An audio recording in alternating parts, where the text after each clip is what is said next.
Ang engagement daw ay minsan lang sa buhay. Ang libing? Makakapaghintay naman yan. Yan ang mapanuyang sinabi ng pinsan ko nang dumaan siya sa harap ko noong gabi, bago ang libing. Ang mga salita niya ay parang bubog na humiwang malalim sa akin. At ang pinakamasakit, hindi lang siya ang nag-iisip ng ganoon. Kumusta sa inyong lahat? Ako si Ara Manalo. At sa araw na inilibing ko ang aking asawa, ang lalaking naging sandigan ko noong panahong halos gumuho ang mundo ko, ang buong pamilya ko ay nasa engagement party ng kapatid ko. Wala ni isang magulang, wala ang best friend ko, wala ni isang kapatid. Tandang-tanda ko pa ang pagtayo ko sa pintuan ng simbahan. Nakatitig sa mga bakanting upuan. Nanginginig ang mga kamay ko habang nakahawak sa malamig na kahoy ng kabaong. Nakabibingi ang katahimikan na binabasag lang ng boses ng pari at ng hanging humahampas sa mga stained glass na bintana. Sa loob-loob ko, paulit-ulit kong sinasabi, baka darating sila, baka may humabol. Huli man, pero nagsisisi. Pero bawat minutong lumilipas ay parang malupit na paalala na nag-iisa ako, sadyang tinalikuran. Habang ibinababa ang kabaong sa lupa, na para bang nilalamon ng lupa ang huling bahagi niya, napahigpit ang hawak ko sa nakatuping funeral program hanggang sa mapunit ito sa aking palad. Nanlabo ang paningin ko dahil sa luha. Kailangan kong tumayo ng tuwid dahil walang ibang tatayo sa tabi ko. Doon umilaw ang cellphone ko. Isang mensahe ang nagliwanag sa madilim na screen. Kailangan nating mag-usap ngayon na. Tapos, 36 missed calls. Napakalupit ng tiempo niya. Ang pagkawala niya ay mas maingay pa sa kulog. Sa sandaling iyon, may nagbago sa loob ko. Ang pagdadalamhati at pagtataksil ay nagsama na lumikha ng isang bagay na malamig, matalim, at matigas. Tiningnan ko ang hukay sa lupa. Tapos ang cellphone sa kamay ko. Isang malupit na kabalintunaan ang bumalot sa akin na parang usok. Habang inililibing ko ang pag-ibig, sila ay nagdiriwang kasama ang champagne at mga diamante. At habang tinatakpan na ng lupa ang kabaong, bumulong ako ng isang tahimik na sumpa sa hangin. Pinili nila ang panig nila. At malapit na nilang malaman kung ano ang pakiramdam ng mawalan ng lahat ng bagay na binabalewala lang nila. Hindi ko sinagot ang mga tawag. Kahit isa. Ang cellphone ko ay nag-vibrate at nanginig sa palad ko na parang sinasapian. Ang ugong ay umaalingaw-ngaw sa kawalan ng sementeryo.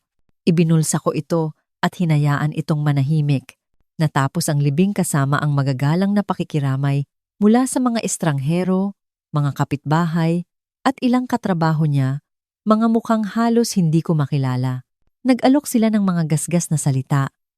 Tinapik ang balikat ko ng bahagya. At saka umalis, patungo sa kanilang mga sasakyan. Walang pamilya, walang pamilyar na init, puro anino lang na iniwan ako sa likuran. Nang tumama ang huling pala ng lupa sa puntod, nanigas ako. Gusto nang bumigay ng mga binti ko, pero ang puso ko ay kanina pa bumigay. Doon ko napagtanto ang katotohanan na tumama sa akin na parang kidlat, wala akong kakampi. Lalo na sa pamilyang nagsasabing mahal daw nila ako. Naglakad ako papunta sa kotse ko, malabo ang paligid dahil sa lumbay at hindi makapaniwalang damdamin. Ang tawanan mula sa kabilang dulo ng bayan sa engagement party ay parang lason na tumatagos sa mga buto ko. Halos naririnig ko ang hagikgik ng kapatid ko, ang boses ng nanay ko na puno ng pagmamalaki, ang toast ng tatay ko. Hindi lang nila pinalampas ang libing ng asawa ko. Pinili nila ang kasiyahan niya kaysa sa pagdadalamhati ko. Pag-upo ko sa driver's seat, binuksan ko ang cellphone ko. Nakatitig sa akin ang mga mensahe. Kailangan nating mag-usap ngayon. Tumawag ka agad. Hindi ito ang iniisip mo. Sagutin mo, tapos isa mula sa best friend ko. Sorry. Hindi ako pwedeng mawala dun. Naiintindihan mo naman, di ba? Naiintindihan? Kumirot ang dibdib ko. Paano ko maiintindihan na ang mga taong dapat sanang umalalay sa akin sa pinakamadilim na araw ng buhay ko ay nagtatagay ng mga baso sa ilalim ng magagarbong ilaw? Sumandal ako sa headrest. nakatingin sa kulay abong langit. Ang bigat ng pagtataksil ay mas mabigat pa kaysa sa lungkot. At sa ilalim ng lahat ng ito, isang tahimik na galit ang nagsimulang umusbong. Bumulong ako sa katahimikan ng kotse. Mas para sa sarili ko kaysa sa kahit sino. Kung nangyari na ito sa inyo, i-comment ang relate ako sa ibaba dahil alam ko sa kaibuturan ko. Hindi lang ako ang nag-iisang tinalikuran noong panahong kailangan ko ng karamay. Pero hindi tulad ng iba, hindi ko hahayaang magtapos ito doon. Hahayaan kong lumalim ang katahimikan. Hahayaan ko silang mataranta sa mga tawag na hindi ko sinasagot. Hahayaan ko silang pagpawisan sa magaganda nilang gown at barong. Nagtataka kung bakit hindi ko sinasagot ang telepono. Hindi ko sila hahabulin. Maghihintay ako, at kapag gumapang na sila pabalik sa akin, dahil gagawin nila iyon magiging handa ako na may dalang mas malamig pa sa pagluluksa. Isang plano. Kinabukasan, tumunog ang doorbell ko. Hindi lang isa, hindi lang dalawa, kundi paulit-ulit, hanggang sa bumaon ang tunog sa bungo ko. Nang buksan ko ito, nandoon siya, ang nanay ko. Suot pa rin ang parehong silk dress na isinuot niya sa engagement party ng kapatid ko. Naaamoy ko pa ang pabango, alak, at kasiyahan na nakakapit sa balat niya.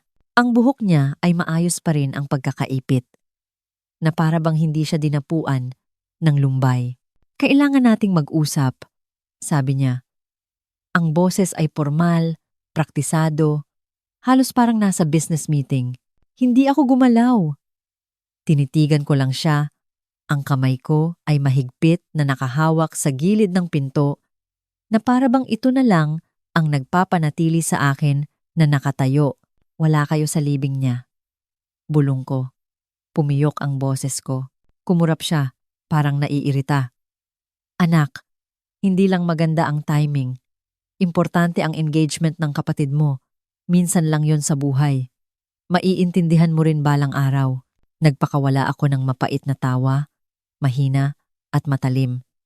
Importante? Sinasabi mo sa akin na mas mahalaga ang handaan at cake kaysa sa paglilibing sa lalaking tratuhin ako ng mas mabuti kaysa sa buong pamilyang ito. Tumigas ang mukha niya. Huwag kang maging madrama. Tuloy ang buhay. Ang pagmumukmok sa kamatayan ay walang mababago. Bumagsak ang puso ko. Ang babaeng nagluwal sa akin ay hindi man lang makatingin ng diretso sa mata ko habang binabalewala ang pagkawala ko. At gayon paman, sa likod ng mga salita niya, may nakita akong iba. Hindi konsensya, kundi takot. Tapos sinabi niya ito. Ang linyang nagpabago sa lungkot ko patungo sa isang bagay na mas mapanganib. Ara, makinig kang mabuti. Kailangan nating ayusin ang ilang bagay ngayong wala na siya. May mga responsibilidad ka. At sa totoo lang, ang ilang ari-arian ay hindi dapat iwan sa mga kamay mo lang ng nag-iisa. Ang mga mata niya ay lumagpas sa akin. Sinusuri ang hallway ng bahay ko. Wala siya rito para sa akin.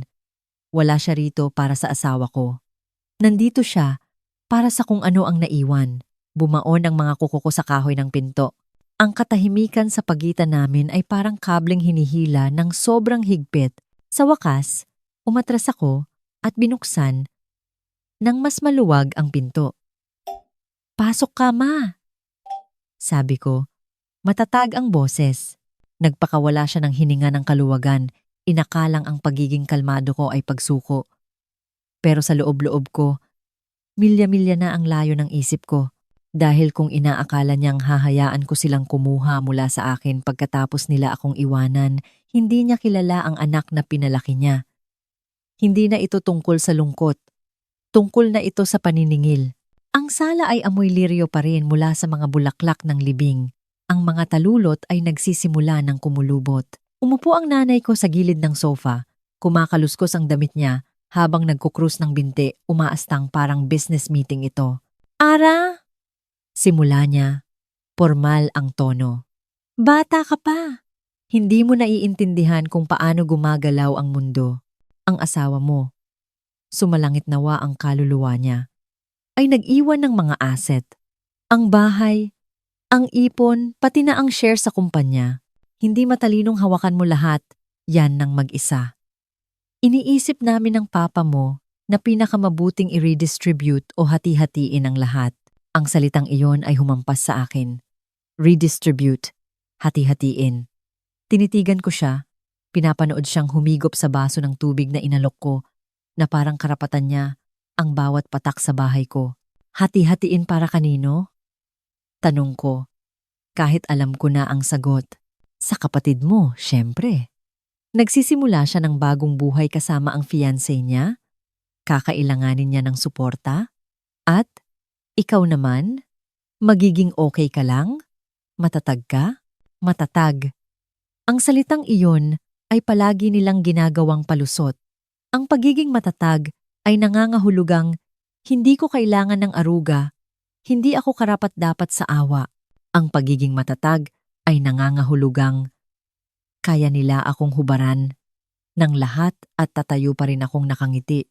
Pero hindi sa pagkakataong ito. Sumandal ako sa upuan ko. Ang mga mata ko ay hindi umaalis sa mukha niya. So, pinalampas niyo ang libing ng asawa ko para mag-toast sa engagement niya. At ngayon nandito ka para hingin pati ang pamana niya. Hindi siya mapakali sa upuan. Pero tumaas ang baba niya bilang paghahamon. Huwag mong baliktarin ang sitwasyon. Tungkulin to ng pamilya. Deserve ng kapatid mo ang the best. Huwag kang maging makasarili. Isa pang patalim. Ang mga daliri ko ay kumuyom sa armrest. Pero nanatiling kalmado ang boses ko. Halos sobrang kalmado. Tingin niyo makasarili ako? Dahil ayaw kong ibigay ang pinaghirapan ng asawa ko? Tingin niyo. Dahil nagluluksa ako, mahina na ako, naningkit ang mga mata niya. Akala niya na isahan na niya ako, na pagkamalan niyang pag-aalinlangan ang pananahimik ko. Pero sa loob ko, may nabubuong malamig na desisyon. Ang pagtataksil nila sa libing ay pumutol na sa kung anumang marupok na ugnayang natitira sa loob ko. At ngayon, ang kasakiman niya ang nagbaon ng huling pako sa kabaong ng aming relasyon. Dahan-dahan akong tumayo. Bawat galaw ay sinadya. Pag-iisipan ko, sabi ko, magalang ang tono. Halos mainit pa. Lumiwanag agad ang mukha niya, nakahinga ng maluwag. Hinawakan niya ako sa braso nang tumayo siya. Mabait na bata. Alam kong maiintindihan mo rin. Hinatid ko siya sa pinto. Pinapanood siyang umalis na may ngiti ng tagumpay. Sa sandaling sumara ang pinto, bumulong ako sa katahimikan. Asa pa kayo? Pinili nilang iwan ako sa pinakamadilim na oras ng buhay ko. Ngayon, ipapakita ko sa kanila kung ano talaga ang pakiramdam ng inabandona. Nang makaalis ang kotse ng nanay ko, umupo ako sa mesa at hinayaan ang katahimikan. Ang litrato ng asawa ko ay nakatingin sa akin mula sa estante. Ang matatag niyang mga mata, ang ngiti niyang tila na freeze sa panahon. Hindi ko hahayaang burahin kanila. Bulong ko. Hindi sa ganitong paraan. Maaaring winasak ako ng lumbay, pero pinatalas ako ng pagtataksil. At kung iniisip ng pamilya ko na kaya nilang agawin ang kakarampot na natira sa akin, makikilala nila ang ibang bersyon ko. Noong gabing iyon, inilabas ko ang lockbox na laging itinatago ng asawa ko sa study room. Sa loob ay ang maayos na nakasalansan na mga dokumento, ang huling habilin o will, ang titulo ng lupa, ang mga kontrata sa negosyo. Iniwan niya ang lahat sa akin. Lahat-lahat. Walang ni isang linya na bumabanggit sa pamilya ko. Akin ang lahat. Ang huling gawa niya ng pagtitiwala. Pero ang tiwala ay may kaakibat na responsibilidad. At hindi ko hahayaang mapunta ang sakripisyo niya sa mga sakim na kamay. Kinabukasan, ginawa ko ang unang tawag. Hindi sa nanay ko, hindi sa kapatid ko, kundi sa abogado ng pamilya namin, si Attorney Daniels. Ang boses niya ay kalmado, sadya, at medyo nagulat nang sabihin ko sa kanya ang nangyari. Ara, sabi niya, malinaw ang asawa mo sa mga tagubilin niya. Walang makakakontra dito ng madalian, pero kung susubukan ng pamilya mo, kailangan mong maging handa. Handa! Ang salitang iyon ay umalingaw-ngaw sa pandinig ko. Nakipagkita ako sa kanya kinabukasan. Ang mga dokumento ay maayos na nakasilid sa bag ko. Habang nirerepaso namin ang bawat sugnay, bawat pirma, isang plano ang nagsimulang mabuo, tahimik, pulido. Hindi ko sila aawayin ng pasigaw. Hahayaan kong ang batas mismo ang maging kalasag ko. Samantala, ang phone ko ay panay ang vibrate. Mga text, missed calls, pati voicemails. Ang boses ng tatay ko ay puno ng awtoridad. Isip bata ka, tawagan mo ang nanay mo. Ang mga mensahe ng kapatid ko ay mayabang. Huwag mo nang pahirapan pa to. Pasasalamatan mo rin kami balang araw. Pero ang nagpainit ng dugo ko ay ang mensahe galing sa unknown number noong hating gabi. Pirmahan mo ang mga papel o pagsisisihan mo. Tinitigan ko ang mensaheng iyon hanggang sa dumilim ang screen. Ang pulso ko ay naging payapa sa halip na bumilis. Akala nila mapapasunod nila ako sa takot. Pero ang takot ay nasunog na noong tumayo akong mag-isa sa puntod ng asawa ko. Hindi na ako takot. Kung gusto nila ng giyera, ibibigay ko. Pero hindi ito magiging maingay o magulo. Ang paghihiganti ko ay tahimik at mag-iiwan ito sa kanila ng walang iba kundi pagsisisi. Linggo ng gabi nang dumating sila. Silang lahat. Ang nanay ko, tatay ko, kapatid ko na suot ang kumikinang niyang bagong singsing, at pati ang tinatawag kong best friend na nakabuntot na parang anino. Hindi sila kumatok ng mahina. Kumalampag sila. Ang klase ng katok na hindi pakiusap, kundi utos. Nang buksan ko ang pinto, nag-iba ang ihip ng hangin. Unang pumasok ang nanay ko. Ang mga mata ay sinusuyod ang bahay na parang pag-aari na niya ito. Sumunod ang tatay ko. Ang panga ay nakakuyom. Mabigat ang presensya. Ang kapatid ko ay ngumiti. Isang matalim at kontentong ngiti. At umupo ng walang imbitasyon. Ara. Simula ng tatay ko. Sobra na to. Hindi mo sinasagot ang mga tawag namin. Ang mga mensahe namin. Hindi ka nag-iisip ng tama. Nandito kami para ayusin na to ngayon. Tumayo ako malapit sa bintana. Ang papawala ng liwanag ay naghahatid ng anino sa silid. Ayusin ang ano. Ang boses ko ay matatag. Halos kaswal. Ang mga ari-arian. Bulyaw ng nanay ko. Deserve ng kapatid mo ang parte niya. Nagsisimula siya ng buhay. Hindi mo kailangan ang lahat ng ito. At ang pagdadamot mo ay nagmumukhang bitter. Bitter. Kumirot ang salitang iyon. Pero hindi ako natinag. Sa halip, hinayaan ko ang katahimikan na bumalot hanggang sa hindi na sila mapakali. Sa wakas, lumapit ang kapatid ko. Ang tono niya ay matamis na malupit. Sige na, wala na siya. Hindi mo kailangan ang lahat ng bagay na to para maalala siya.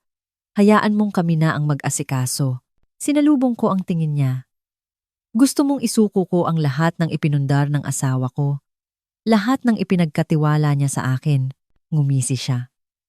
Pinalalabas mong masama. Gusto lang namin kung ano ang patas. Patas? Ang salita ay umikot sa dibdib ko na parang patalim. Nasaan ang pagiging patas noong nakatayo ako ng mag-isa sa libingan niya? Nasaan ang pagiging patas noong pinili nila ang champagne kaysa sa pakikiramay? Hindi ako nakipagtalo. Hindi ako sumigaw. Naglakad lang ako papunta sa estante. Kinuha ang naka-frame na litrato ng asawa ko at niyakap ito sa dibdib ko. Tapos humarap ako sa kanila at sinabing mahina. Iniwan niyo ako ng mag-isa noong kailangan ko kayo. Inabandonan niyo siya noong dapat ay binigyan niyo siya ng respeto. At ngayon, malalaman niyo kung ano ang pakiramdam ng inabandona. Nagbago ang mga mukha nila. Pagkalito, tapos inis, tapos isang bagay na halos parang takot. Pero hindi ko sila binigyan ng sagot. Hindi pa ngayon. Sa halip, binuksan ko ng malawak ang pinto at sumenyas palabas. Umalis kayo. Ngayon na. Ang susunod nating pag-uusap, hindi na dito mangyayari. Mangyayari yon sa lugar kung saan ang katotohanan ay nakasulat sa tinta at selyado ng batas. Dumagundong ang boses ng tatay ko. "Huwag mo kaming subukan, Ara." Sinalubong ko ang titig niya, humigpit ang yakap ko sa litrato. Nasubukan ko na. Umalis sila ng tahimik, padabog na isinara ang pinto.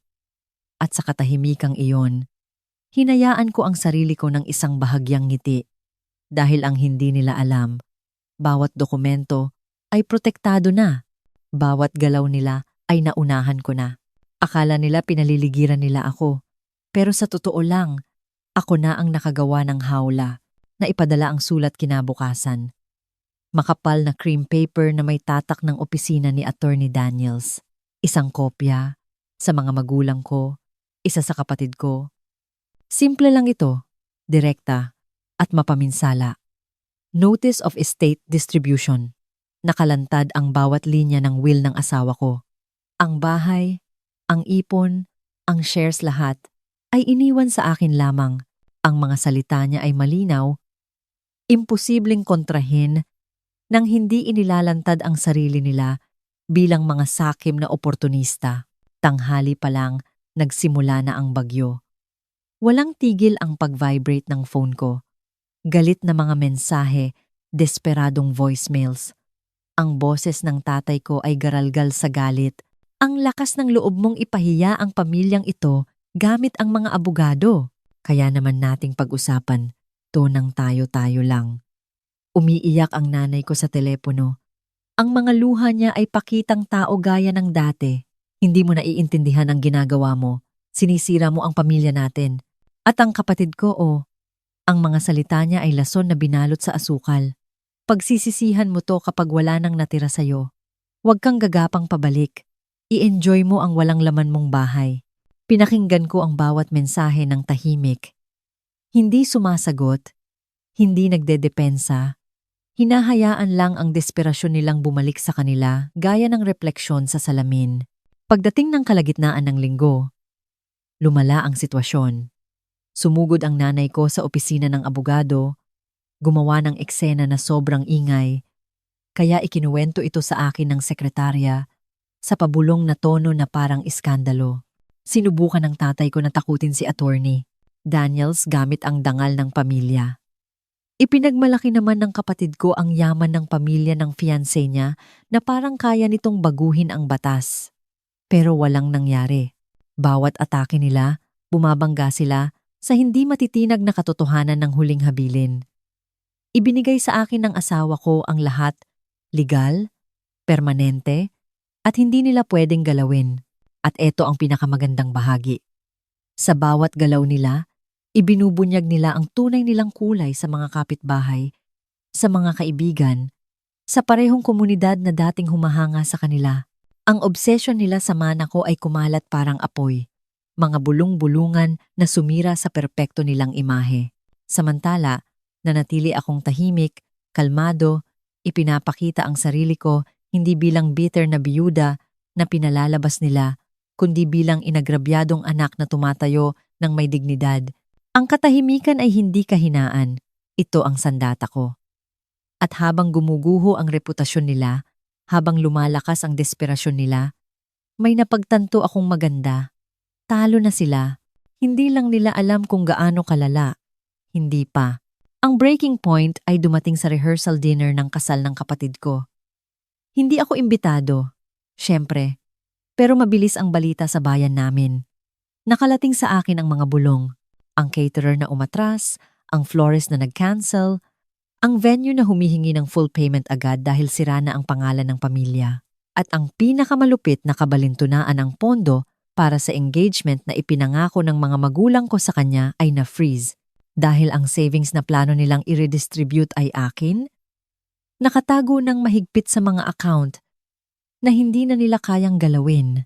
Nang gabing iyon, habang dumidilim ang mga fairy lights sa isang rehearsal na halos walang laman, umilaw ulit ang phone ko. Hindi mga pagbabanta, hindi galit, kundi isang nanginginig na boses. Ang nanay ko? Bumulong siya. Garalgal ang hininga.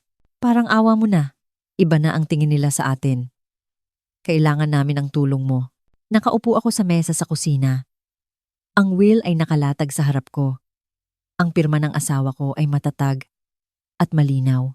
Sandali kong ipinikit ang mga mata ko at hinayaan ang katahimikan na bumalot sa akin. Inaalala ang libingan, ang mga bakanteng upuan, ang kabaong na ibinaba nang wala sila. At saka akong ngumiti. Isang kalmado at sadyang ngiti. Kailangan ko rin kayo noon, ma. Malumanay kong sabi. Pero pinili niyo ang champagne kaysa sa awa. Ngayon, matututunan niyo kung ano ang kapalit ng pinili niyo. Rinig ko ang paghagulgol niya sa telepono. Pero hindi na ako nagtagal. Ibinaba ko ang tawag nang may parehong tahimik na pagtatapos na ibinigay nila sa akin noong araw ng libing. Ilang araw ang lumipas, natuloy ang kasal. Pero tinipid, mapakumbaba, isang anino lang ng marangyang okasyon na pinangarap nila. Ang mga bisita ay nagbubulungan tungkol sa mga nawawalang luho, tungkol sa usap-usapan ng kasakiman, at ang kapatid ko sa gown niya ay hindi pagmamalaki ang suot, kundi kahihiyan. Para naman sa akin, hindi ako nagpakita. Ginugol ko ang araw na iyon sa sementeryo, nag-aalay ng mga sariwang liryo sa puntod ng asawa ko. Ikinuwento ko sa kanya ang lahat, kung paanong ang katahimikan ang naging espada ko, kung paanong ang dignidad ang naging baluti ko, kung paanong ang pagtataksil ay sumira sa sarili nito, nang hindi ko kailangang sumigaw. Ang hangin ay dumaan sa mga puno ng banayad na parang nakikinig siya, at nalaman ko noon nang may katiyakan na pumuno sa bawat ugat ng katawan ko. Inabandona nila ako, pero nailibing ko rin sila. Hindi sa lupa, hindi sa bato, kundi sa katotohanan ng sarili nilang mga desisyon. At walang sorry, walang pagsisisi ang makakapaghukay pa sa kanila pabalik.